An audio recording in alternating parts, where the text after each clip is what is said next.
kita tengok telefon. Oi.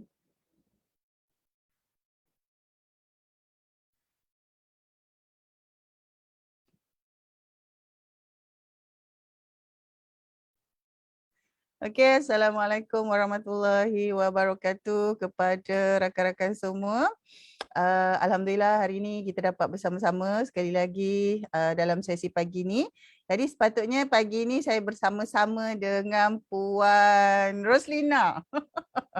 Alhamdulillah, insyaAllah pagi ni kita akan bersama-sama lagi dengan salah seorang rakan Facebook, rakan Facebook yang pagi ni kita nak berbual-bual sikit, kita nak berbual-bual sikit insya-Allah, dan kita pagi ni dengan keadaan yang masih segar, kita bawakanlah satu orang kata perbincangan, satu perbincangan dia nampak macam teknikal tapi sebenarnya santai saja. Apa yang kita nak buat adalah kita nak dengar macam mana aplikasi beberapa perkara dalam hal-hal apa orang cakap hal-hal kehidupan dan juga perkara-perkara aplikasi perkara-perkara tertentu dalam hal-hal pengurusan yang juga melibatkan kategori konteks perniagaan. Jadi insya-Allah hari ini kita bercakap tentang innovation sebenarnya. Saya sengaja susunkan topik kali ini tentang innovation. Minggu lepas kita dah bercakap tentang leverage. Jadi kita akan lihat beberapa perkara lah aplikasi sebab perkara-perkara ni kadang-kadang kan tools dan teknikal ni sebenarnya banyak kita kata kita boleh nampak dia digunakan dalam setiap aspek kehidupan kita. Tetapi secara spesifiknya kita sebenarnya ada menggunakannya secara khusus dalam konteks perniagaan. Jadi sementara kita menunggu Pak Roslina, Pak Roslina masuk bersama-sama dengan kita. Saya sekali lagi ingin mengucapkan terima kasih kepada rakan-rakan yang sentiasa memberi sokongan. Alhamdulillah. Dan hari ini adalah hari seterusnya yang kita dapat bersama-sama, kita dapat meneruskan lagi kehidupan kita satu hari lagi, alhamdulillah.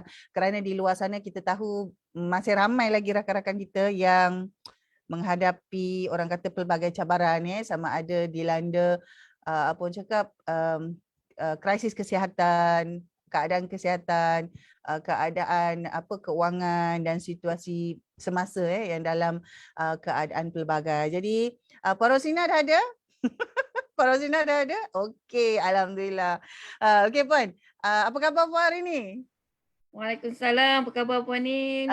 Baik, alhamdulillah. Puan sihat kan? Alhamdulillah. Macam Ni biasa hari ni Puan, kena segar. hari ni Puan dekat office yang mana ni? Sebab Puan ada banyak office kan? Office di Sarjana Impian. Okey, Sarjana Impian Kajang, Sarjana Impian Kajang. Jadi hari ini sebenarnya kita nak bercakap tentang innovation ni, dia bukanlah apa orang cakap, kita tak adalah nak lihat dia secara teknikal dalam konteks total, kerana inovasi ni sebenarnya kita selalu buat. Katalah kalau macam kita, saya mungkin menjurus kepada wanita, kepada mak-mak contoh kan. Kadang-kadang dekat rumah tu sebenarnya banyak benda kita innovate. Cuma kita tak perasan ataupun kita tak nampak yang benda tu satu orang kata inovasi. Jadi sebelum tu mungkin Puan cakap ni Puan boleh kongsikan sikit lah Puan. Apakah apa orang cakap dalam keadaan semasa macam Puan kan, apakah aktiviti yang biasa Puan buat lah. Kalau nak cakapnya, Puan dari mana? Selain daripada Kajang tu kan. Kita pagi ni kita relax sikit Puan Roslina. Alhamdulillah. Okey, alhamdulillah. Terima kasih Nin kerana menjemput saya. Sebenarnya cantiklah topik, nak kena tegur juga. Okey, lately it give us motivation. It give me motivation to wearing a cap. Wearing a cap, man, I've been changed. Kadang-kadang kita kena change diri kita. Kalau dekat rumah kita ibu, bila pergi ke tempat kerja, Isam bila kita duduk dekat office,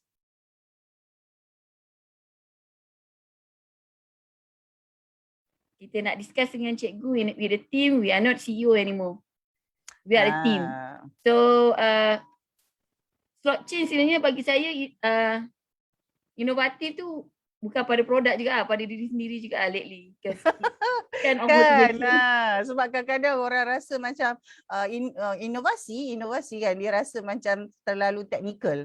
Kan dia rasa macam IT saja, macam teknologi saja. Jadi kalau macam saya sendiri ya, saya melihat inovasi itu ada banyak kaitan dengan kreativiti. Jadi dalam banyak-banyak kerjaya sebenarnya guru adalah antara kerjaya yang memerlukan kita jadi sangat kreatif.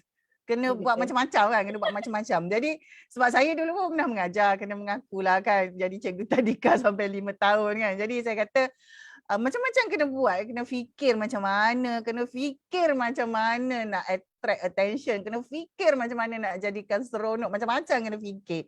Jadi kalau macam saya tengok sendiri sebenarnya Puan Roslinah dengan Puan Roslinah dan tim kan ada banyak aplikasikan apa orang cakap benda yang berbentuk inovasi ni dan juga orang kata yang melibatkan kreativiti. Tapi kan Puan, mungkin Puan kalau macam pengalaman Puan macam mana? Sebab saya tengok dalam keadaan pandemik ni kita jadi lebih kreatif kan, tapi ada setengah orang kata Puan tak boleh lah nak kreatif sangat, dah tak ada duit. Bila tak ada duit sebenarnya kita dah tak boleh fikir lah macam mana nak kreatif, nak inovasi lah apa, dah macam stuck kan. Ada yang cakap macam tu. Tapi itu pengalaman saya lah, memang ada masa-masa kita stuck lah, kita macam apa nak buat dah tak reti. Tapi ada masa-masa macam laju je idea tu kan. Jadi saya tak pasti, mungkin kalau macam Puan Roslinah ada pengalaman lain sebab dia ada banyak. Macam Puan Roslinah ada apa orang cakap, ada orang kata banyak benda kena buat, lepas tu kena sentiasa bergerak kan setiap bulan tu kan. Okay lah. Maybe banyak orang salah faham. Kadang-kadang dia orang cakap inovasi if you talking relate dengan duit, dengan money kan. Pada Betul. saya sebenarnya dalam keadaan macam ni semua orang constraint tentang pendapatan, semua orang constraint tentang even kita punya source pun limited. Betul. Tapi I think kalau kita nak cakap tentang inovasi, daripada inovasi itu sendiri pun kita boleh improvise benda yang ada yang kita tambah baik. Dan kita kena bijak macam dari segi creating the ecosystem. Macam saya tak adalah guna material yang kadang-kadang ramai juga pengusaha tanya kan, PM. Puan, saya tengok bahan-bahan puan ni macam mahal gini-gini. Tak ada pun. Sebab saya menggunakan ekosistem satu recycle dan we involve parent untuk bagi sharing barang-barang recycle yang kita nak. So we using that. Some of the item. Jadi maksudnya banyak benda lain lah selain orang kata cara kreatif tu, banyak benda lain, bukan kita seorang lah. Ada dia punya apa Puan cakap tadi, ekosistem tu tadi ekosistem ni macam mana sebenarnya Puan? Ekosistem I mean like bila kita bagi dekat customer, we give back to the customer sebenarnya. Salah satu memanglah kalau kita cakap kedai RM2 tu kena jadi kawan baik, of course. That is the main source. And then sempat lagi pergi kedai RM2 kena juga bijak menggunakan kita kata cost of goods sale. Macam saya kalau macam paper kan, saya akan cari orang yang memang supplier paper yang untuk kedai-kedai stationery. So, bila kita beli, kita yang akan beli in bulk yang boleh stand at least 3 to 4 months. Wow. Kat situ. Boleh je berapa banyak colour. Bila kita beli in bulk, kita sebenarnya kita dah jimat dekat cost of goods sale kita tu sebenarnya. So yang the rest tu je lah, yang kecil-kecil tu, tu yang di kedai RM2 tu. Kita lah apa kan. Tapi kalau macam kita secara biasa je kan, kita kata bila dalam keadaan sekarang kita dah tak fikir sangat nak berinovasi sebab competition kan. Kalau macam waktu biasa kan kita kata ada banyak kompetitor yang kita kena compete. Waktu biasa saya nampak semangat persaingan tu ada lebih. Tapi bila dalam keadaan pandemik, dia dah jadi semangat kerjasama tu yang naik. Semangat apa orang cakap, kerjasama, semangat nak collaborate, semangat nak buat orang kata bersama-sama kan. Yang itu jadi naik, orang kata lebih tinggi. Jadi kalau kita boleh cakap juga dalam keadaan sekarang, apabila kita banyak berinovasi, sebenarnya kita juga memperbaiki apa orang cakap, cara kita bekerja. Ya, betul. Jadi kalau macam sebelum ni, kalau ikut pengalaman Puan ada banyak juga kan buat apa orang cakap, bekerjasama dengan pihak-pihak tertentu untuk menjalankan program-program, nak meneruskan kelestarian pendidikan, sebab Puan gunakan tagline tu sampai kita ingat dah, melestarikan pendidikan. Puan? Kalau Akalis kita krisis. Saya rasa macam dia dah jadi tagline dah, kat mana-mana kalau ada jumpa perkataan tu teringat dekat apa puan lah, dekat brand puan. Jadi mungkin ada pengalaman puan yang kat situ yang mungkin puan boleh share. dia sebenarnya actually benda tu bukanlah kita kata kita semua orang akan need to survive kan. Need to survive during this orang kata uncertainty ni. Semua orang memikirkan keadaan untuk survive. Tapi sebenarnya sebelum kedatangan pandemik pun saya memang akan every year saya akan improvise ataupun saya innovate benda-benda baru. Sebab mungkin salah satu saya jenis orang yang tak suka benda statik. Benda yang statik. Saya tak suka buat benda yang sama je. So maksudnya benda tu memang secara berterusan, tak penat ke puan? Tak tahulah. Saya tak pernah kot sebab the one thing is bila saya daily kalau macam buku nota tu mesti ada kat sebelah katil because bila dapat that ideas saya akan kena write down. Kalau tak saya tak boleh tidur. I have that problem until today. Oh, okey. Itu yang maksudnya bila write down tu the next day dia macam mana? Puan akan tengok balik ke macam mana? Saya akan review balik dan saya start do the research lah. Apa benda kita nak buat, kenapa, why this important. Sometimes memanglah kalau kan even my partner pun kadang-kadang semput jugalah nak catch up. Saya tapi saya kata this is good for the company kan. Tapi selalunya saya bila kita nak cerita tentang idea, selalunya saya akan siapkan, saya dah research, saya akan masukkan dalam slide and then kita start meeting. Selalunya kita akan buat postmortem meeting every month. So saya akan ceritakan, okay, this is my proposal untuk the next. Kenapa perlu buat, kenapa, because everybody, semua orang yang dekat dalam Little Talks ni bekerja untuk company. So they are not working for me. So I cakap, kalau nak bekerja, kita nak terus survive, we got to do something different compared to others. Orang kata apa kita boleh rasa puas hati tak boleh rasa complacent lah kan. Maksudnya tak boleh rasa okay lah dah cukup kan. Dalam the art of war, complacent is the enemies of excellence sebenarnya. Dia tak move kita ke depan. Tapi bila saya tengok saya tak pastilah keadaan puan kan. Tapi kan puan saya kadang-kadang kalau kita macam kita kata kita banyak sangat berinovasi ya, macam kita kata terlalu banyak benda yang kita apa orang kata kita buat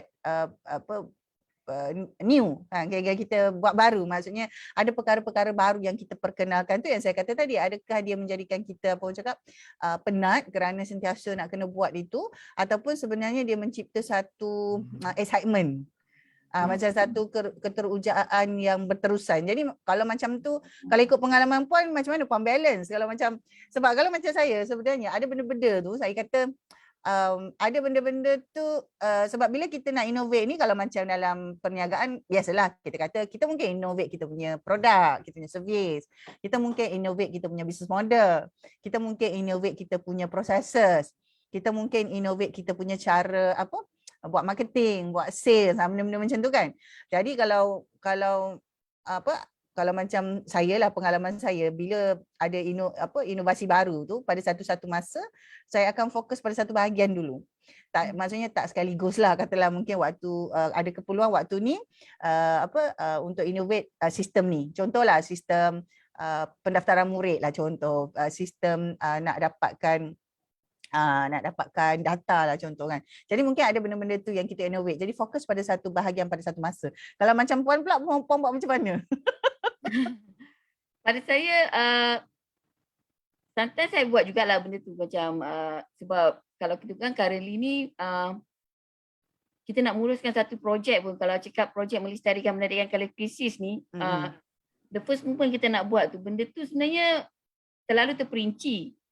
Dia memerlukan time management, milestone yang tepat. So for the first, dulu masa mula-mula kita start tu, the first 3 months tu agak chaos jugalah.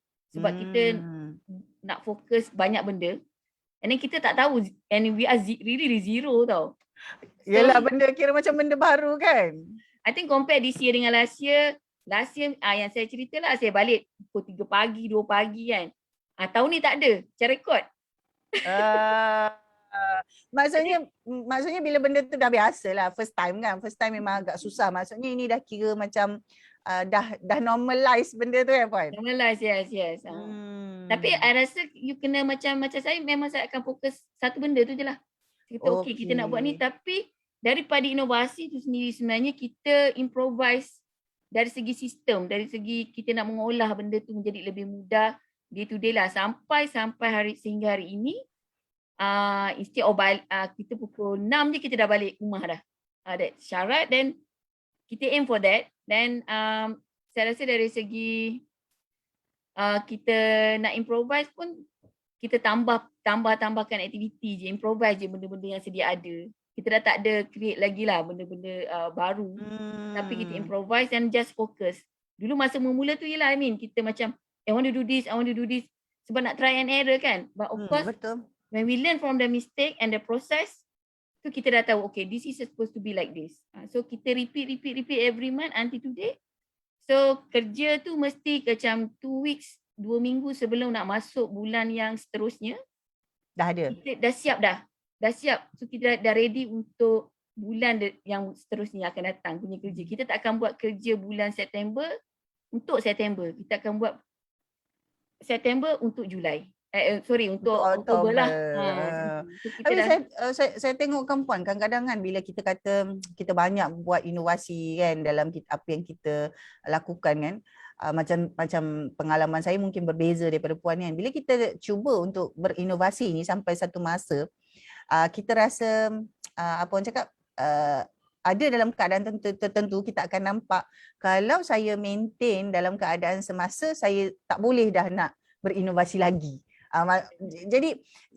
Jadi kalau sebab saya pernah buat bisnes yang dalam model licensing dan kemudian tukar kepada franchising kan. Jadi bila dalam bisnes model macam itu kan, bila kita nak berinovasi dia ada sikit kesukaran. Saya tahu macam Puan pun ada pengalaman tu kan. Puan pun ada pengalaman apa orang cakap menguruskan perniagaan dalam model yang sama. Jadi kalau macam saya pun nampak macam itu. Jadi bila kita bukanlah kita ni terlalu kreatif bukan, tetapi bila kita ada banyak idea. Sebenarnya kita tak kreatif mana pun, tapi sebab bila kita ada team kan, kita selalu bincang kan, kita ada review, kita ada monthly meeting. Jadi ada banyak perkara feedback yang kita dapat tu menyebabkan kita fikir solusi kan. Kita kata okey kalau ini berlaku kita buat macam mana. Jadi daripada nak fikir solusi tu, benda itulah yang jadi innovation biasanya. Jadi bila banyak nak buat tu, kadang-kadang bila kita berada dalam satu business model atau dalam sistem tertentu, kita rasa tak boleh gerak. Jadi macam saya bila bercakap pasal inovasi ni sampai ke tahap saya kata kita perlukan satu environment. Kalau kita betul-betul lah jenis orang yang macam tu kan, kita tak boleh duduk dalam satu sistem yang apa orang cakap yang terlalu high compliance. Yes. Jadi saya tak tahu pengalaman Puan, itu pengalaman saya sebab saya berada dalam business model daripada license kemudian franchise tu dalam tempoh 5 tahun saja. Jadi maksudnya habis satu term tu saya tamatkan lah. Jadi waktu tu memang sampai ada apa tu pihak-pihak yang cakap kan, dia kata Puan May ni dengan bahasa biasa dia kata Puan May ni apa orang cakap lawan bos lawan tokek. Jadi sampai satu tahap saya kata betul jugalah kan. Jadi lepas tu dah slow down. Jadi bila slow down kita rasa macam demotivate sikit lah kan. Macam ada idea nak buat, tak boleh sebab kena dapat izin dulu kan daripada principal, the brand owner, benda-benda macam tu. Jadi saya tak tahu macam mana pengalaman Puan, tapi kalau macam pengalaman Puan sebab Puan have the ada kuasa penuh kan. Jadi mungkin Puan nak apa kata nak cerita sikit pengalaman Puan bila ada kuasa penuh tu kan, dan kebebasan, maksudnya ada kebebasan lah nak buat semua tu kan. Yeah. Senyum je Puan. Saya rasa dia ada juga limit dia sebab saya seorang yang terlalu optimistik dalam satu-satu perkara. Bila gandingan yang Allah bagi tu adalah my sis, which is my partner juga, dia akan pull saya punya ni excitement tu. Dia akan give the balance lah tu. Jangan excited dia sangat. Balance tau, check and balance je. So bila saya propose kat dia, dia akan ambil masa 2 hari untuk hadam benda tu. Saya tak boleh, saya takkan dapat keputusan tu masa tu juga. Tapi, so memang jenis analisis menganalisa dulu ni. Baguslah. after 2 hari nanti dia akan cakap balik. Rasa benda tu ginilah, gini. Kita dengar je lah sebab dah tahu dah dia tengok. Mula tu saya macam walaupun kita tahu kita CEO, it's not every decision made by us. Sebab kadang-kadang dulu actually that was a mistake whereby bila kita rasa kita ada fully authority, our decision of course is good for the company, but sometimes the team is not ready. Sebab benda-benda yang kita nak buat for the satu project tu is not the one man show kan. We still need them. So kita kena analytic juga dari segi capacity. Tu kerja-kerja masis lah. Dia kata okay gini-gini. Tengok bajet company ni tak ni negatif ni. You tak boleh buat ni. Okay. So saya kena lah improvise balik daripada ideas tu sendiri. Kalau that fully authority tu tak ada lah.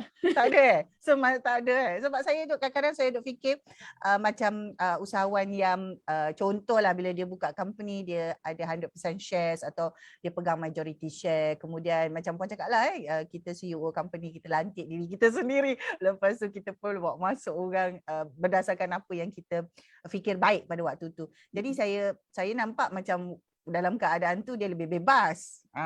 Tu yang saya tanya puan, apa pengalaman puan, sebab dia kalau macam ada rakan-rakan yang mungkin business model dia berbeza dan industri yang berbeza, mungkin cabaran dia lain apabila dia bercakap pasal inovasi. Kan bila inovasi tu kena berfikir kan. Dan hari tu saya pernah bincang dalam satu sesi dengan beberapa rakan, kita kata thinking is hard work. Nak berfikir tu sebenarnya kerja berat. Jadi kadang saya tak tahu macam mana tim puan selalu dan saya yakin kalau memang idea tu daripada puan sekalipun mesti ada tim yang kena support kan. Dia tak boleh kita buat seorang-seorang. Jadi kalau macam walaupun macam saya kan, dalam keadaan saya kalau macam saya solo, biasanya ada idea-idea tu yang saya brainstorm dengan collaborative partner lah. Jadi cara nak ajak dia orang brainstorm ni pun lain sikit sebab dia tak ada specific interest. Maksudnya kalau kita dapat idea bagus kita boleh implement, dia pun tak dapat manfaat apa-apa. Jadi cara untuk dapatkan support ataupun nak validate idea kita tu dia jadi lain sikit. Dia kalau macam kita ada team, okey panggil meeting kan, dia orang macam kena ikut arahan lah kan. Sebab kalau tak ikut arahan panggil meeting, nanti masuk kes disiplin lah kan, tak perform lah kan. Jadi dalam yang saya nampak bila memang dah ada team macam itu, dia lebih mudah nak create the culture nak berinovasi, culture nak berkreativiti berbanding dengan usahawan-usahawan yang apa orang cakap berbentuk solo. Maksudnya dia masih banyak buat kerja sendiri walaupun dia ada collaborative partner, walaupun team dia tu berbentuk collaboration, tapi dia orang tak ada satu ikatan macam ada kuasa nak arahkan orang lain sebab kata staff ke apa kan. Jadi yang saya nampak mungkin ada cabaran tu. Kalau macam solo ni dia kena pandai macam mana nak berinovasi, nak dapatkan idea yang kreatif daripada orang lain, daripada team collaboration dia tu. Tapi kalau macam puan mungkin puan yang saya nampak bila orang bisnes yang memang ada staff, katalah dia ada 5, dia ada 50 orang staff sekalipun, dia lebih mudah sebenarnya nak create this culture. Kalau puan nampak dia lebih mudah ke macam mana puan? Kalau dulu actually sebab saya pernah ada pengalaman kita ada 33 orang pekerja. This one time sebab dulu kita banyak cawangan kan. Yang kita nampak adalah bila ramai kita tak ada pengalaman. Sebenarnya quite tough jugalah sebenarnya because kita nak handle the staff, and when kita cakap staff, dia akan ada hierarki dan dia orang ada politik dia sendiri. Saya pun masa tu surprise juga sebab dalam tadika pun ada politik yang gini kan. Nak naik kan, nak support satu manager nak support. It happen sebenarnya. Dan dari situ lah sebenarnya saya belajar bila saya revert balik tahun 2016 macam tu, 16 saya revert balik benda-benda yang pengalaman tu lah yang kita ambil. So actually hari ni kita berdepan dengan gen yang berbeza. So betul. Gen yang berbeza tau. So ramai pun boleh buat kerja, sikit pun kita kena buat kerja. Sebab tu masa pekerja tengah ramai, masa tu untuk tahun ni lah kita ada lebih kurang 20 orang pekerja termasuk budak yang part time SPM. Okay. So apa yang saya lakukan adalah benda praktis yang sama je saya buat. Semua orang akan ada multitasking kerja mengikut milestone yang saya dah buat. So everyone have the same experience. So bila budak SPM masuk, belajar kan. So kita orang dah kurang dah. Daripada 20 tu tinggal 12 orang. 12 tu pula, 4 lagi tu kena bagi pula 2 cawangan untuk jaga anak-anak frontliner. So dah tinggal 10. So 10 ni buat kerja yang sama, jumlah to serve the same numbers of children. Pelajar-pelajar until today lah. Jadi diorang tak adalah macam terkejut ke apa, but they already get used with the culture. Jadi tak kira lah sebenarnya kan staff ramai ke, staff sikit ke. Tapi kalau benda tu memang dah dijadikan satu kebiasaan, dia sebenarnya akan jalan je Puan. Dia akan jalan je.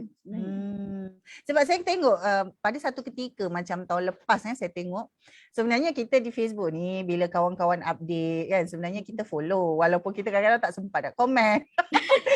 Kalau macam saya memang secara spesifik sehari itu minimum memang 3 jam. Waktu tu dihabiskan untuk bukan tujuan marketing tau. Biasanya 3 jam tu just untuk build connection di beberapa platform. Jadi memang ada masa tu diperuntukkan memang untuk like, untuk komen, tinggal emoji lah apa, memang itu sebahagian daripada kerja saya.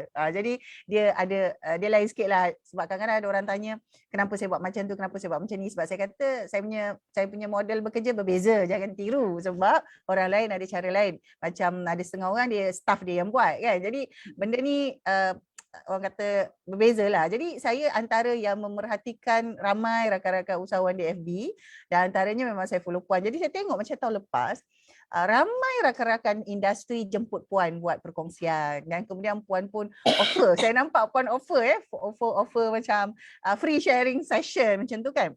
Tapi bila saya tengok balik, saya follow juga orang yang join. Maksudnya saya follow juga orang yang join sesi yang Puan kendalikan. Walaupun mungkin ada 100 yang join, saya mungkin follow 10 orang saja. Tapi bila saya follow tu sebenarnya tak semua yang tak semua yang dapat buat. Maksudnya tak semua yang akhirnya lebih ramai yang dengar saja. Saya tak tahu. Saya tak tahu sebab mungkin masing-masing ada kekangan. Tapi saya jadi nampak benda inovasi ni dia bukan hanya perlukan kreativiti, dia bukan hanya perlukan tim. Dia ada benda lain lagi yang dia perlukan. Yang saya nampak adalah apa orang cakap dia punya inner self, kekuatan dia tu, setiap ketua tu, kekuatan dia untuk drive, dia nak buat juga. Jadi maksudnya kekuatan yang orang kata I will do it whatever it takes, I will make it. Dia ada drive tu. Jadi saya tak tahu kalau macam pengalaman Puan macam mana, tapi saya nampak itu. Jadi tak semua orang boleh ada drive tu dan kita tak adalah nak salahkan. Bukan kita kata dia bagus, dia tak bagus, bukan. Tapi maksudnya apakah perkara yang macam pengalaman Puan kan bila nak berinovasi tu kan, what drives you? Janganlah cerita jenama kereta. saya pun dah tak ada kereta. jadi kita kata okay, what drives you? Kalau Puan boleh kongsi pengalaman, sebab inovasi ni perkataan yang simple yang memang kita buat tapi dia bukan semua orang boleh konsisten buat.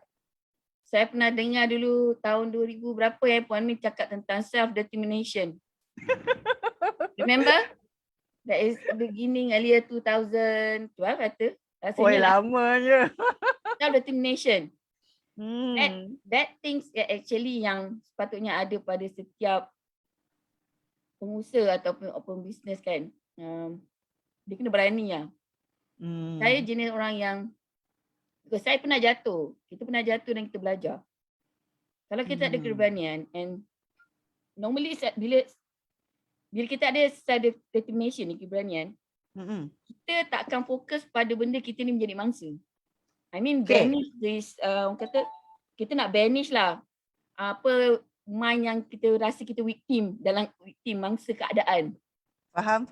Okey. Dalam ni kan, kita takkan fokus kat situ. Kemudian kalau macam kita takkanlah macam kritik diri kita sendiri, kata tak boleh lah gini-gini. Tak apalah, terima je lah apa yang ada ni. Benda tu sebenarnya bila kita sibuk dengan inovasi kita, dengan apa yang kita nak buat, kita akan mengelakkan diri kita dari situ. Kita tak akan limit kita punya strength kita kan, kekuatan Hmm. kita tu, kita boleh move forward sebenarnya. Ini kita start macam embrace challenge. Kita tak start sebab pernah kita rasa benda tu, tapi kadang-kadang even dalam keadaan macam ni pun the pressure is still there. Cuma membezakan adalah bila kita ada self determination, kita tahu tu macam mana kita nak kawal diri kita untuk terus drive. Tak kisahlah dalam keadaan apa sekalipun. Just pergi je, jalan je. Itu yang saya buat lah. Kadang-kadang kalau macam saya lah, bila saya tengok kan kawan-kawan usahawan, saya kata baguslah, tapi dalam keadaan yang sama sebab kita dah biasa dalam beberapa circle, jadi kita kata kalau saya duduk kat tempat tu saya penat, kadang-kadang kalau saya duduk kat tempat tu pun saya boleh jadi stres lah.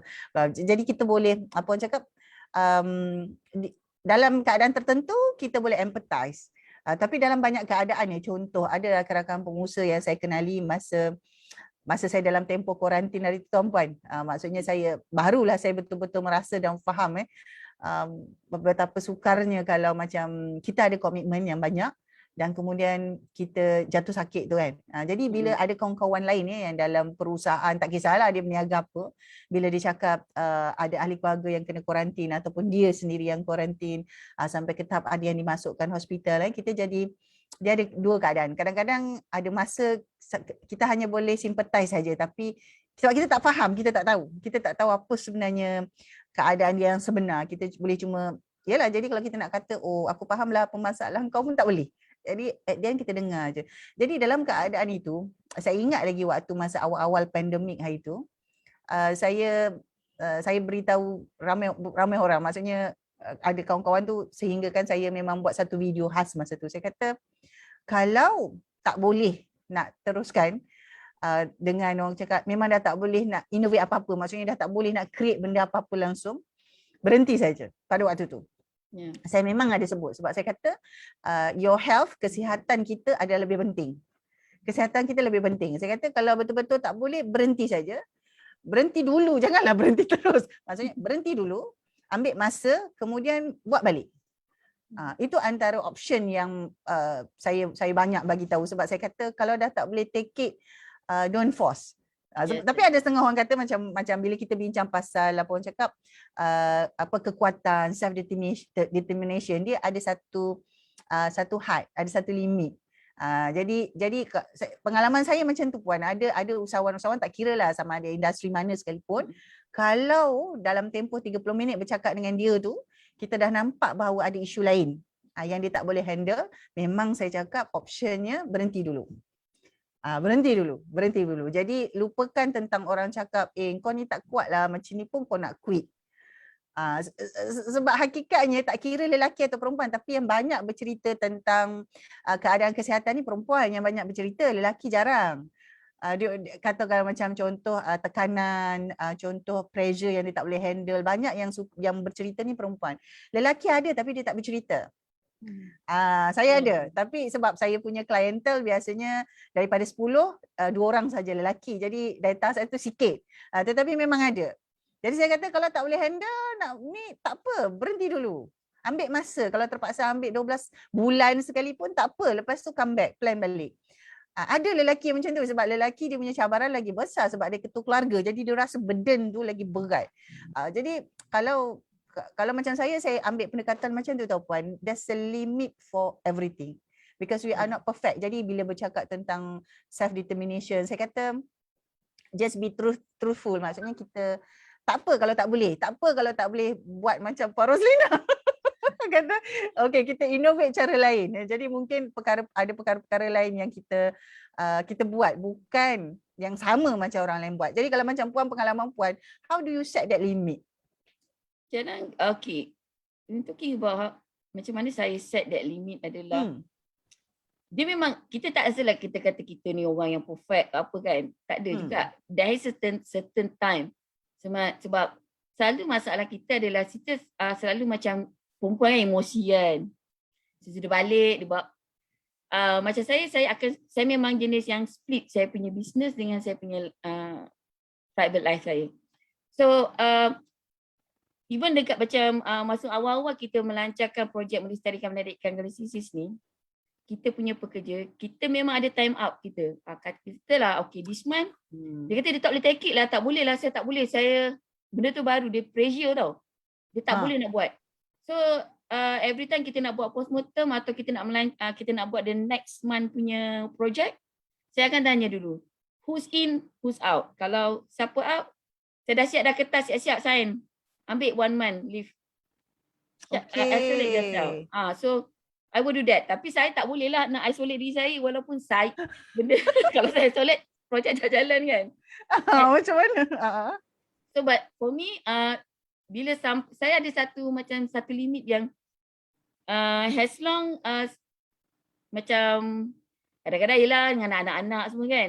Ada masa juga bila saya down, saya memang bila saya dalam keadaan yang kita dah pressure, saya tak akan masuk ke office. So, saya akan isolate diri saya, not even for the team, tapi juga to my family. Sebab kita tak nak bila kita dah dalam keadaan yang limit, we have to isolate ourselves and then masa tu lupalah ngaji. Just fokus balik semula lah. Kita the next day tu kita dah fresh dah balik. And dia okey lah. Jadi maksudnya dalam keadaan sekarang kita berinovasi dalam konteks mencipta kita punya coping mechanism, betul tak Puan? Betul.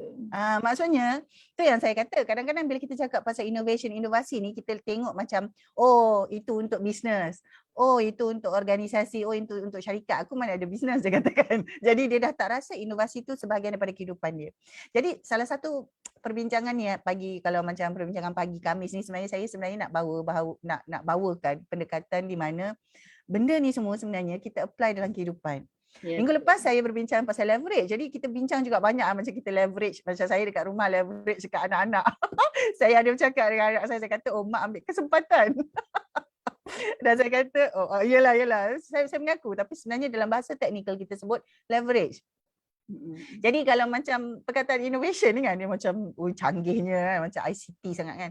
Jadi bila Puan cerita tu, saya dapat relate bahawa kita sendiri berinovasi dalam mencipta cara bagaimana kita mengurus hidup kita. Kan? Betul. Kita mencipta benda baru untuk cara kita menyusun atur masa kita. Tapi satulah, pertama kali saya dengar yang Puan sebut tadi, Puan bagi kepada staff team Puan option. Maksudnya ini yang nak buat. Jadi kalau mungkin saya tak tahu sebab di luar sana ada banyak rakan-rakan usahawan yang berkongsi tempoh hari dia kata terpaksa terus berhentikan staff. Tapi bila saya tengok secara Puan buat, Puan tak berhentikan tapi Puan bagi option sama ada dia boleh teruskan atau tidak dan dia sendiri menilai kapasiti dia. Dia sendiri menilai kapasiti dia. Jadi kalau ikutkan Puan kan, kalau Puan tanya saya lah, saya kata itu juga satu bentuk inovasi, maksudnya secara kreatif disusunkan macam mana kita boleh handle tim kita dalam keadaan pressure, kita pun pressure, tim kita pun pressure, kita faham kan. Jadi daripada situ ada tak perkara-perkara yang Puan boleh kongsikan dapatan tu tadi? Dapatan daripada dengan memberi option tu,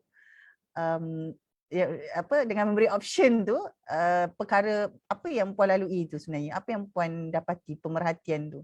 Pemerhatian dia sebenarnya kita sebenarnya saya banyak juga dengar pengusaha whatever it takes. Kadang-kadang kita ada yang bagi separuh gaji lah apa kan. Ya, betul. For me when the objective masa mula-mula kita buat inovasi ni adalah memastikan semua staff yang berada di sini dia takkan terpalit apa-apa lah, orang kata tak terkesan lah, orang kata by crook ke kan. Tapi everybody have to work for the company to ensure bila company survive, project jalan, you all survive. So tapi sometimes dia tak ready nak buat benda yang dia nak buat. So bila kita macam tu kita bagi dia option lah, okay you in or out. Kadang dia ambil 1 month. There is minimum lah kita bagi 1 month. Dia tak in dalam projek tu. Tapi next month dia come back. Okay. Next month dia come back. Cuma saya kata you tak in this project for this particular month. Sebab saya tak nak nanti halfway dia tak boleh buat, orang lain kena sambung. Okay. So then benda tu jadi macam motivasi kepada orang lain. Janganlah nanti kan pak aku pula ke kan. But another one is good for them. Sometimes kita tak tahu dia punya pressure juga. Because Faham. daripada pengalaman saya, even staff saya pun ada juga dia lalui dia punya hard time jugalah. Ada yang divorce waktu tu. Allahu Akbar. Banyak dia pun ada masalah sendiri. So bila dia tak boleh handle the things, kita tak nak dia jadi pressure. Bila jadi pressure, dia start blame the team, they start blame the company. Kan? So dia sendiri tengok kapasiti diri dia. If dia boleh make it, dia make it. Tak boleh make it, don't do halfway. So bila dia fresh balik, dia akan come back lah for the next month tu. Okey, yang itu saya admire. Saya kata sebab pendekatan ni dia dihasilkan daripada satu budaya inovasi dan juga fikiran yang secara kreatif. Itu salah satu saya kata kenapa saya bawa Puan sebenarnya pagi ni untuk cerita tu. Sebenarnya kita nak share saja pengalaman tu, dan benda-benda ni kadang-kadang kita kata ilham kan. Kita tak tahu Allah bagi ilham kat orang ni lain, Allah bagi ilham kat orang tu lain, tetapi benda yang penting adalah kita belajar daripada pengalaman orang itu supaya kita pun fikirkan sesuatu apa sebenarnya yang kita boleh buat. Jadi saya nampak Puan dah lalui orang kata 1 tahun yang penuh mencabar, dan tim Puan pun sebenarnya mempelajari banyak benda lah. Saya rasa if they stay with you until the end, they are going to be a very great person. They are going to be somebody. Dia bukan somebody pasal dia glamour ke tak, tapi maksudnya secara individu tu dia akan menjadi seorang yang resilient jugalah. Resilient perkataan tu nak cakap tadi, dia jadi seorang yang resilient. Itu dalam satu konteks lah. Jadi kalau dalam kehidupan seharian ni Puan, saya boleh kongsikan juga di sini, sebab bila kita bercakap pasal inovasi ni, saya nampak mak-mak sebenarnya adalah antara orang yang antara orang yang paling banyak kena jadi kreatif dan juga kena berinovasi sentiasa demi survival keluarga dia. Jadi biasanya orang kata family first kan, tapi kalau macam usahawan saya nampak dia ada masa bukan family first, company first. Saya jumpa banyak usahawan kadang-kadang dia kata company first, saya faham. Tapi dalam keadaan tertentu kalau saya nampak, saya kata bila duduk kat rumah, buat kerja kat rumah, lagi banyak nak kena berinovasi kan. Jadi kalau macam Puan lah kan, apa yang Puan nampak perkara pengalaman mengadaptasikan inovasi, kreativiti dalam syarikat yang Puan buat balik kat rumah? Yang maksudnya kita buat kat company sebenarnya benda yang sama juga, cuma yalah environment je lain. Jadi duplicate benda tu buat juga dekat rumah. Ada tak benda-benda tu berlaku? Yes, benda-benda tu berlaku sebab lately kadang-kadang bila kita terlalu fokus pada bisnes kan ni, kita lupa sebenarnya anak kita makin lagi makin besar. And then yet naluri ibu tu sentiasa to be a very protection. Nak protect anak dia from doing for not doing the mistake. Tapi kadang we are trying so hard lah. Cakap gini. But yet sebenarnya kita terlupa ya anak kita dah besar. So benda tu kita tak boleh adapt benda tu dekat anak kita. I used to make a mistake jugalah kadang. So bila saya terpaksa buat satu inovasi dengan anak-anak saya lah. Saya kata okay, this stage you have the option, you dah besar, so I tak boleh protect everything untuk avoid you to make mistake. Sebab kalau I buat macam tu, nanti takutlah dia keluar rumah. Masa saya dengan suami saya tak sama. Suami saya all the time in the house, working from home. Jadi anak-anak ni dia punya bonding dia dengan ayah dia lebih strong. So kapasitinya adalah kita kena ada satu benda tu kita kena step back. Kita kena pull out diri kita. Sebab it's not the game, ada game yang kita tak boleh buat dekat company, kita nak apply kat rumah. Tapi ada certain part tu kita kata okay, saya kena step back sikit lah, kena slow down and then lari daripada rutin biasa lah sebenarnya. Dulu saya memang yang popek ialah mak-mak kan. Kata nanti kahwin macam mana nanti kan. Nanti takkanlah mak mentua tu gini-gini kan. Sekarang tak ada dah. Okay, you dah besar, you know apa benda, then you think good, then you do. Saya rasa bila Puan cakap macam tu, saya rasa kita dah sama-sama meningkat usia. Sebab baru-baru ni, sebenarnya baru semalam saya berbual-bual dengan suami saya. Saya kata, Yes, yes. abang kita dua-dua dekat rumah kan. Saya nampak abang, saya jadi stres lah. Lepas tu dia kata, abang tak stres tengok isteri. Tapi bila isteri mula bercakap je abang stres. Jadi saya ketawa kan. Kami berdua sama-sama ketawa. Kita kata, okey. Jadi kita tahulah apa nak buat kan. Sebenarnya benda ni lucu tapi kalau macam Puan sebut tadi kan, mengisolasikan diri pada keadaan tertentu, saya pun dah praktiskan benda tu. Jadi entah macam mana malam tadi berbual-bual sebelum tidur tu, kami sama-sama ketawa sebab rupa-rupanya itulah selama ni yang kami buat tapi kami tak perasan. Macam dia, macam saya reducekan tempo saya melihat dia dan dia pula cuba nak mengelak bila saya start cakap tu dia akan elak. Jadi masing-masing cuba nak isolasikan diri. Dia kedengaran lucu tetapi itu adalah antara orang kata coping mechanism yang masing-masing create. Kalau macam saya dua-dua kat rumah. Jadi mungkin kawan-kawan kat luar sana ada pengalaman yang berbeza kan. Mungkin dua-dua kena keluar kan. Jadi ada pula situasi lain. Mungkin salah seorang yang kat rumah. Jadi mungkin situasi berbeza. Tapi satu benda lah saya nampakkan Puan. Ada beza apabila dalam keadaan pandemik macam Puan kan, tidak berada di rumah pada keseluruhan masa berbanding orang macam saya yang memang tak ada pilihan lain kan, duduk rumah sepanjang masa. Puan ada tak nampak perbezaan tu kalau macam yelah bila Puan kata pengalaman Puan tu kan, ada tak Puan nampak perbezaan antara Puan sendiri dengan mungkin orang lain ataupun yang Puan bila Puan duduk kat rumah lama-lama mungkin Puan ada rasa sendiri tu. Yes. Saya rasa perbezaan tu. Perbezaan ni berlaku apabila kita dia cakap ni lah, there cannot be two bosses in one place. Sebab anak-anak akan confused. Tu dia. Okay. Kalau dulu sebelum tu semua orang bekerja, so it cool down kita bila semua orang balik that is a sweet time lah. Tapi bila dah pandemik ni, seorang dah duduk kat rumah. So saya tak boleh duduk kat rumah juga. Boleh lah, tapi saya duduk kat dapur lah. Saya tak boleh duduk kat ruang tamu. Tapi saya rasa kalau macam kita bercakap tentang benda pengalaman ni, sebenarnya kita kalau saya bekerja tu bila saya kat rumah, saya tak boleh guna balik kuasa autoriti kita sebagai ibu tu. Sebab kita dah keluar daripada kita punya comfort zone area. And so dia dah change norm dia dah lain. Dah change dah.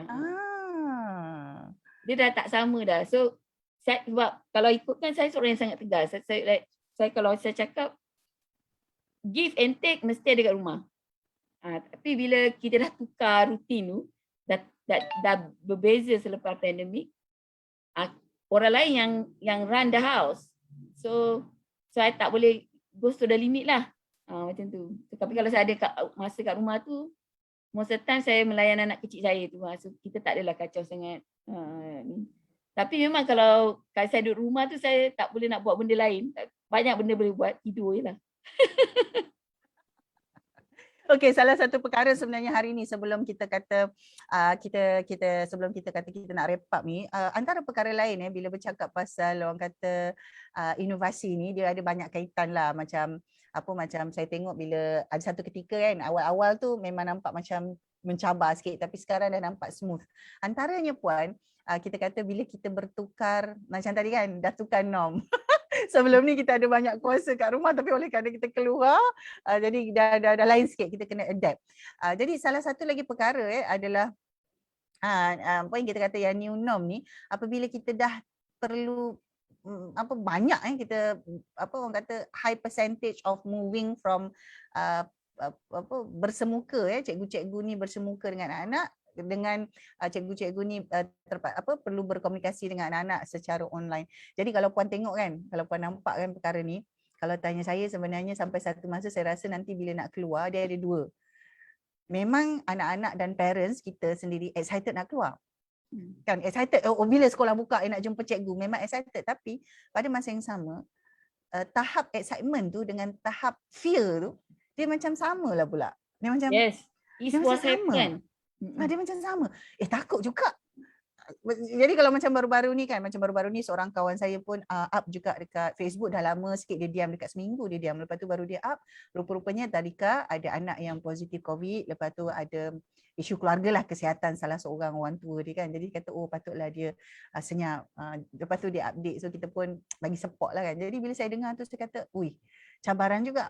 Jadi bila nampak ni, okey dah start buka, maksudnya dah start sikit kan, tapi ada fear tu. Jadi ini pun satu orang kata dalam keadaan tu kemungkinan dia membantutkan kita punya, dia membantut kalau kita dah excited kan, dia akan membantutkan semua perkara, termasuklah kita punya kreativiti kan, termasuklah macam mana nak buat lagi ni. Jadi saya nampak macam itu, tapi saya tak tahu kalau Puan macam mana. Saya nampak macam tu. Saya excited, saya nak anak saya pergi sekolah. Anak saya 6 tahun dia tak boleh belajar kat rumah.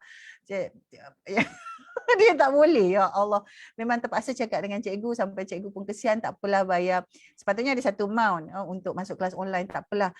Tapi kami nak juga. Maksudnya kami naklah that guide kan. Jadi dia kata tak apalah, bayar separuh je daripada yang dah dia cut tu, dia cut lagi. Saya kata rasa bersalah pula. Sebab anak memang tak boleh. Anak saya yang 6 tahun tu memang tak boleh Puan. On saja video, on saja Google Meet ke apa tu, dia tak mau Puan. Dia saya kata kita nak paksa pun tak boleh lah, anak kecil lagi kan. So terpaksalah maknya dengan bapaknya buat sendiri kan, ajar mana yang patut, maksudnya mana yang boleh saja, sebab kita pun tak ada that environment, school environment tu dah tak ada kat rumah, jadi susah sikit. Jadi yang ini kalau ikut, mungkin Puan ada orang kata pandangan lain kan, dengan keadaan excitement and worry at the same time tu wujud. Kalau ikutlah momentum last year kan, kita pandemik kan, and then sekolah dia buka, I think antara bulan Julai hingga ke bulan ada sekejap dah lupa. Okay. That was really the excitement time untuk semua cikgu tak sabar kan, buat ni, buat tu, buat ni. In fact saya pun buat. But yet bila kita what we can see is selepas proses tu, bila cikgu tu dia dah was really excellent in the online. Okay. Dia really excited, tapi dia terkejut. Dia melalui satu proses culture shock, because the kid itself ada impact dari segi dia punya emotional dia, ada impact dari segi kognitif dia juga kan. So anak-anak dia pergi sekolah tu, dia macam sekolah tu tempat dia nak express benda yang dia dah terperak kat rumah. So jadi lain macam sikit Puan. Dia macam tu cikgu, daripada dia excite, dia terus rasa takut tu. Nak jaga SOP lagi kan. Yelah. Nak apply benda tu. So itu yang saya nampak lah. So, bila masuk ke awal tahun, bila kita dapat murid daripada sekolah-sekolah lain ke kan, yang tak pergi, even kadang-kadang dia tak pergi sekolah dari pandemik tahun lepas, memang dia orang butuh huruf. Kita tak boleh cakap apalah. So dia tak kenal ni. Umur 6 tahun nak masuk kat kita. We only have this 1 year untuk build up dia.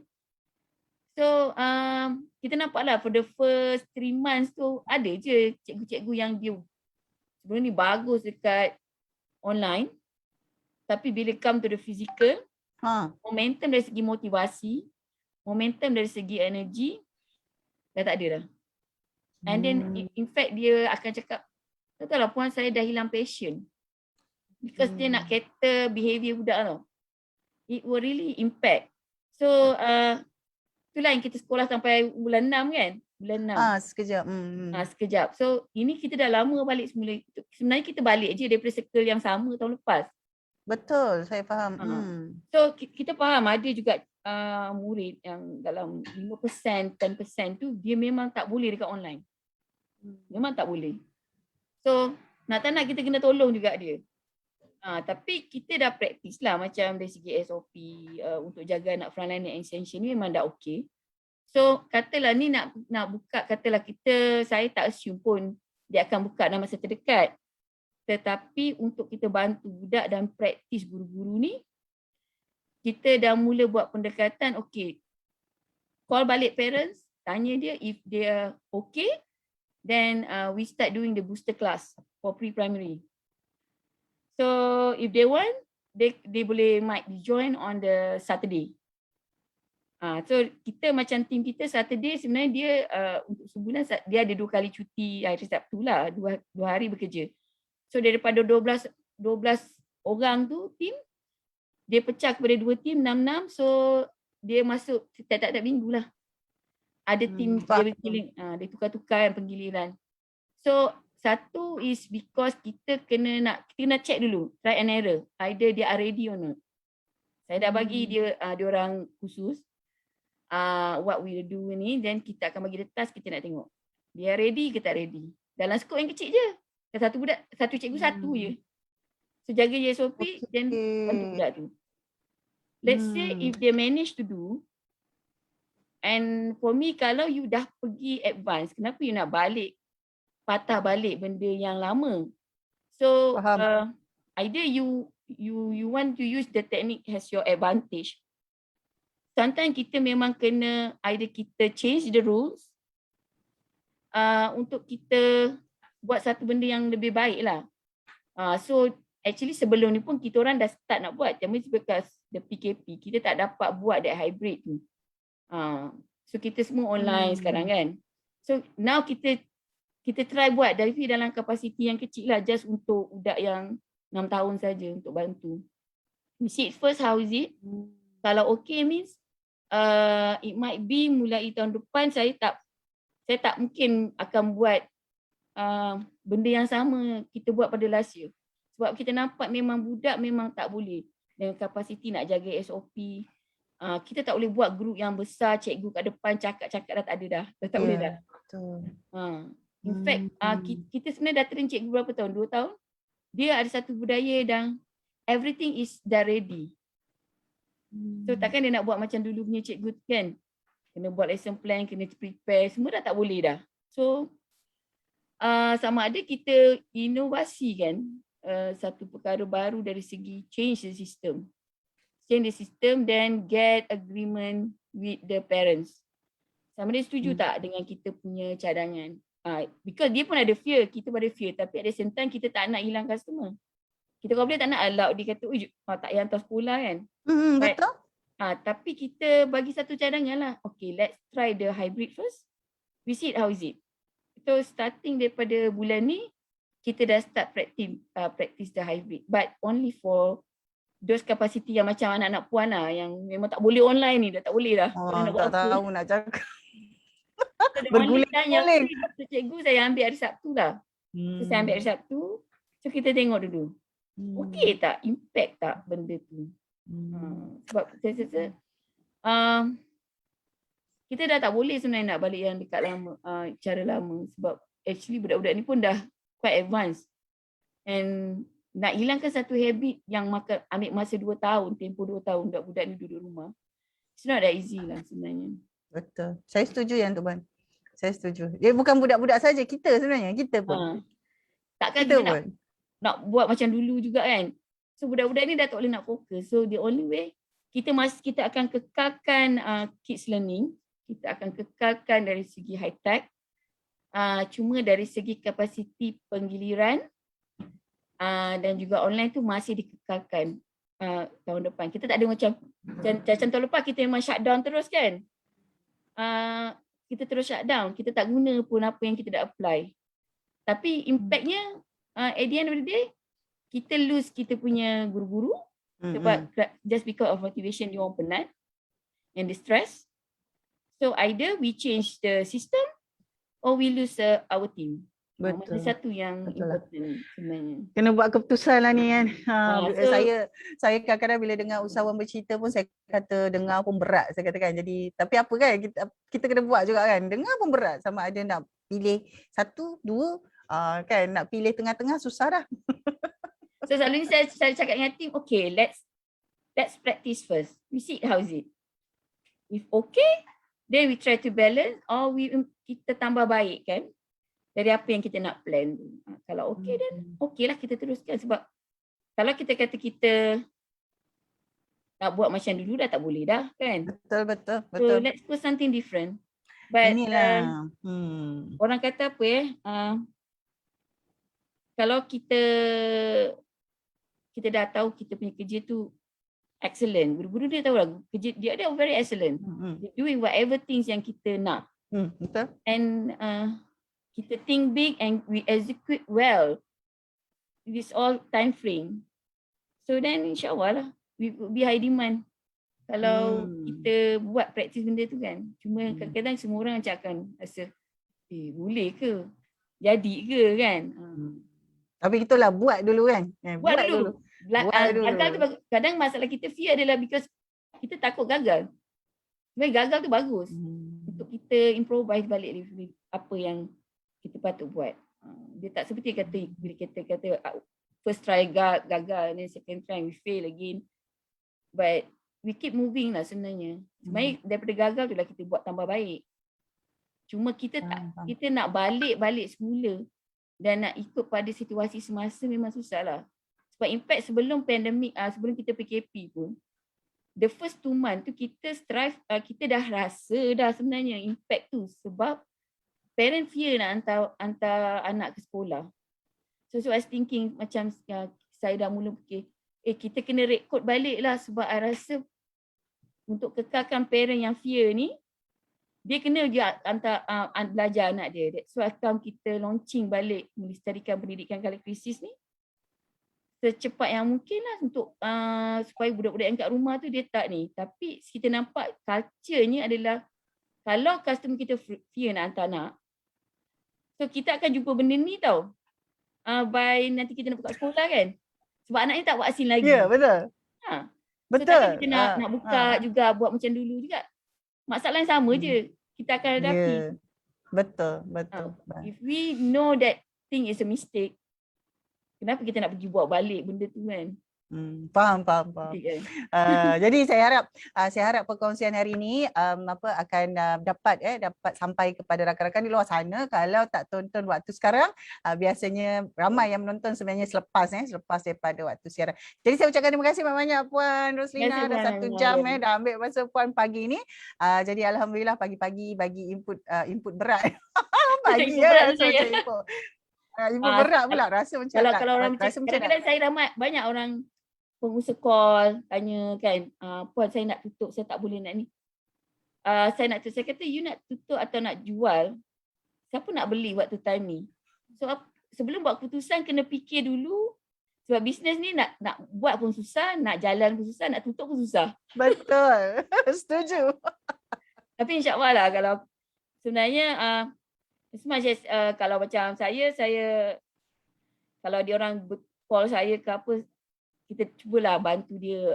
InsyaAllah. Kita nak solve the problem kan sahabat-sahabat kita yang stuck dekat dalam keadaan sekarang ni lah. Betul, insyaAllah. Terima kasih banyak-banyak Puan. Jadi kita ucapkan terima kasih kepada semua. Jadi insyaAllah ada rezeki kita berjumpa lagi. Kita ucapkan selamat maju jaya lah kepada semua rakan-rakan kita. Kita ucapkan selamat maju jaya pada Puan Roslina dan tim Little Talks Excel. Dan kita doakan supaya semualah baik-baik saja.